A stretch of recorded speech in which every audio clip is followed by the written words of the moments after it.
अस्सलाम वालेकुम वरहमतुल्लाहि वबरकातुहू। कैसे हैं आप सब बच्चे? उम्मीद है आप सब ठीक होंगे।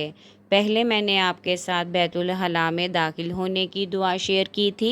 आज मैं आपके साथ बैतुल हला से निकलने की दुआ शेयर करूंगी। यानी कि जब आपने वाशरूम को इस्तेमाल कर लेना है और वाशरूम से बाहर आना है तो कौन सी दुआ आपने पढ़नी है। बिस्मिल्लाहिर्रहमानिर्रहीम। गुफ़राना का, ए अल्लाह मैं तेरी बख्शिश चाहता हूँ।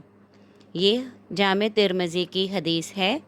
इसके साथ ही मैं आपको ज़रूरी हिदायत जो हमेशा से करती हूँ, अपना दायां पाँव पहले बाहर निकालें। मतलब जब आपने वाशरूम से बाहर निकलना है तो आपने पहले अपना दायां पाँव बाहर रखना है। वाशरूम से निकलने के बाद फिर आपने ये दुआ पढ़नी है जो मैंने आपको अभी पढ़कर सुनाई है।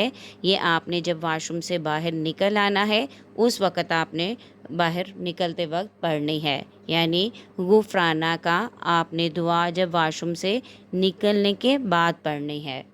उम्मीद है आपको वीडियो पसंद आई होगी।